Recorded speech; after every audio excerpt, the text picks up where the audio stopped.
Hey everybody, this is Valin with Valin Games. I'm here to help walk you through the final 2 levels of the Daenerys challenge event called Field of Fire. We're going to be on battles 9 and 10 today. I have not even looked at Hard 9, but given how unchallenging we found the last couple, I'm thinking that we can probably just get in there. I have not upgraded Daenerys at all, I think, since I did Battle 5, so she is still sitting at level 48. Her main ability is level 5, and her other 2 abilities are level 3, and I have a 3-star Healing Salve Tactic card on her. So with that in mind, let's go ahead and get into it.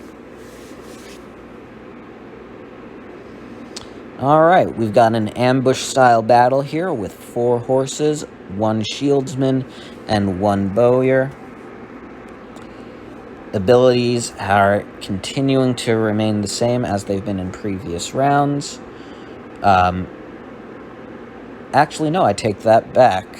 Our horses seem to have a bit of a different ability, and it's one that really helps us, actually. They're going to be particularly strongly affected by burning. Anytime they're burning, they're going to be taking considerable extra damage here, so that is fantastic.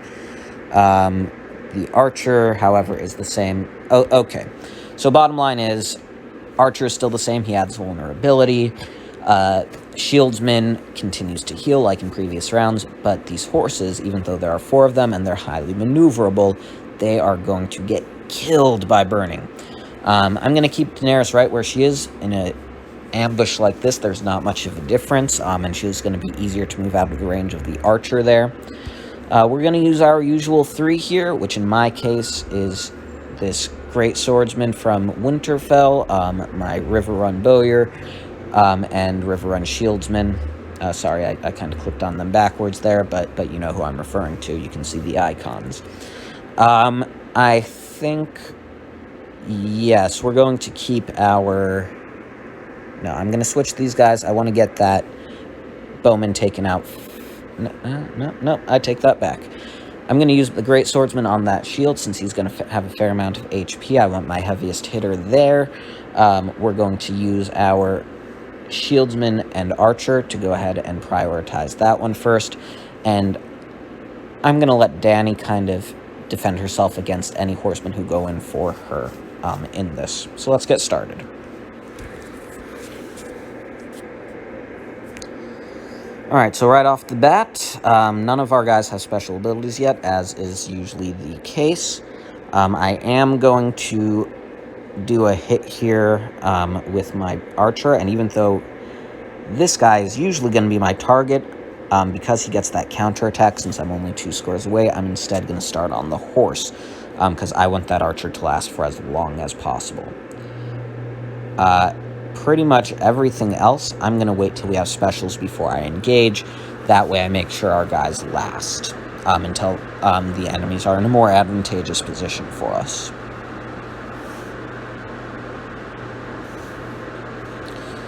Okay, so far so good. My archer is getting his butt kicked a little bit, but he's surviving. We're going to get a little bit of work out of him, so that's good.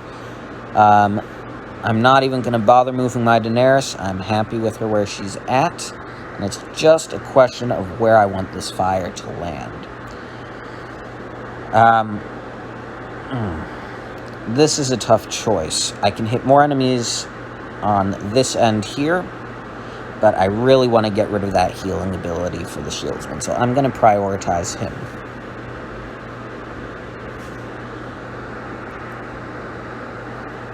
Luckily, it looks like I can send my big guy around here to take him out on this turn, so I don't need to worry about him anymore.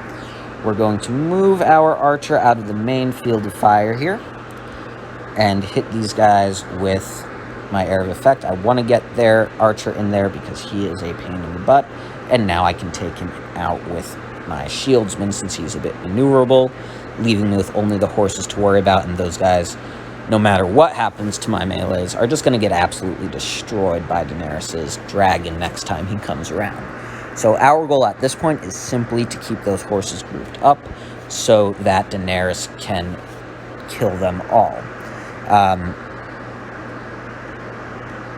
Let's see what we've got here.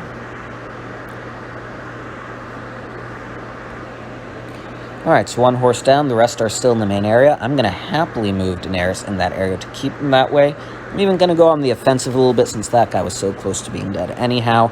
There's no way those two horses are moving anytime soon.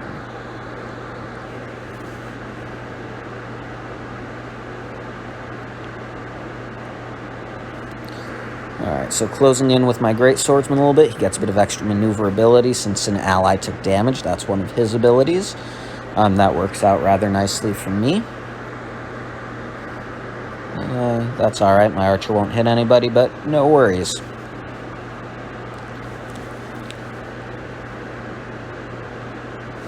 Alright, this is it, guys. This dragon may not take them out entirely, but it's going to be so close that they're not going to last long after it. Here we go. In fact, this is going to be the end now. And that is it for Hard 9, first attempt. Not going to complain about that. So I will happily go straight back into Hard 10. And you'll see me take that one on for the first time as well. Still not upgrading Daenerys any further than she's been since I took her into Hard 5. And that is going to help us continue to show you the strategy here. Alright, so we've got a lot of great swordsmen, and our friend Jaime here going to continue to generate more. As with before, that counterattack is going to be killer. I have a feeling he's what's going to make this last mission a bit of a pain. But the good news is... Oh, that's interesting. Darn it. So unfortunately, we don't get the increased cooldown from the Great Swordsman on this one. I don't know if that will be the case with the ones that Jaime generates. We'll have to take a look once he pops one in there. That shield still does a bit of healing, so we're going to want to take him out quick. I do like the way I have everybody positioned here at the start. The only change I'm going... No, I'm not going to make any changes whatsoever, actually. I think this is good.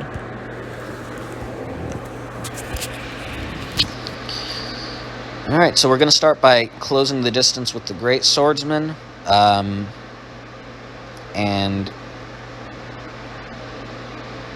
yeah, I'm going to close in with the bowyer a little bit. He should remain out of danger of anyone but perhaps that shieldsman, and I don't even think he'll be able to close in. But just in case he might, I'm going to move our own shieldsman up that way. I'm also going to start moving Daenerys a little bit closer. I may back her up depending on how close those great swords get to her, but I have a feeling I'm going to want her in moving towards Jaime before long, so I don't want to have that take too long, or it may reduce our ability to take this out before the end. Alright, so we're going to hit them with our dragon here. We can get everybody in it. That's fantastic. That means no healing from that shieldsman, and we can even take out... Oh, shoot, I forgot to look at the abilities of the generated greatsword, but that's alright. If Daenerys' cooldown is less than 2 turns next turn, we know that they have them. We're going to start getting this guy in. Smash him up a little bit.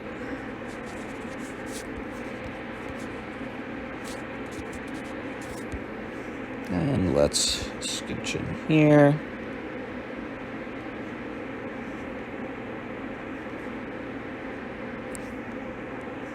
Nah, we're going to stick with this guy, since we can't get more than one of them in at a time anyhow. That way 2 of them are going to die by burning next time.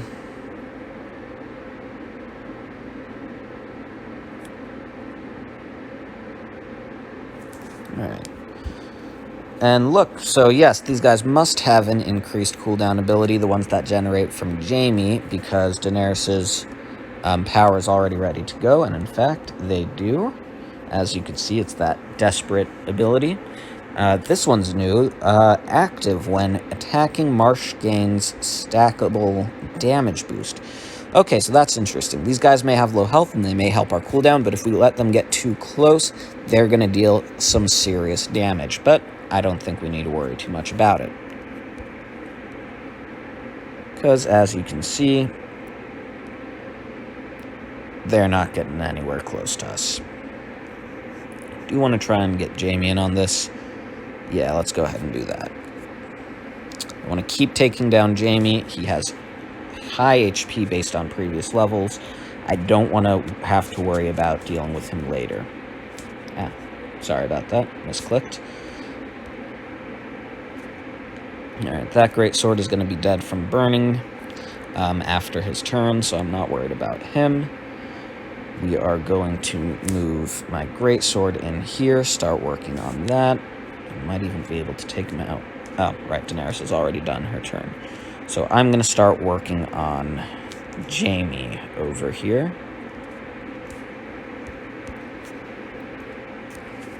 Okay. For those of you who have a bit less HP on your guys than I do, if your Jaime's more than halfway down by turn 3 here, to worry about him for the time being, I would say just start focusing on taking out the other guys in the meanwhile. I'm able to do it right now because, you know, I still have pretty much my entire team around, and they aren't having to do much to take out the enemy here. We've pretty much got it in the bag at this point. We're just going to hit him with the archer, and that's going to be that. And that, my friends, is Hard 10. The Daenerys challenge is complete. I hope these walkthroughs have been helpful for you in getting through this challenge before it's over. Please remember to subscribe and like my channel so that you continue to see helpful content as it comes out. I would appreciate any shares that you guys can do. I'm always looking to get more people viewing these videos so that I can make the time I'm investing into putting them worth it. I truly appreciate all of my current subscribers and everyone who's taken the time to watch. Anyhow, I hope this has been a help. Good luck, guys. Good hunting. And enjoy all of the Daenerys shards.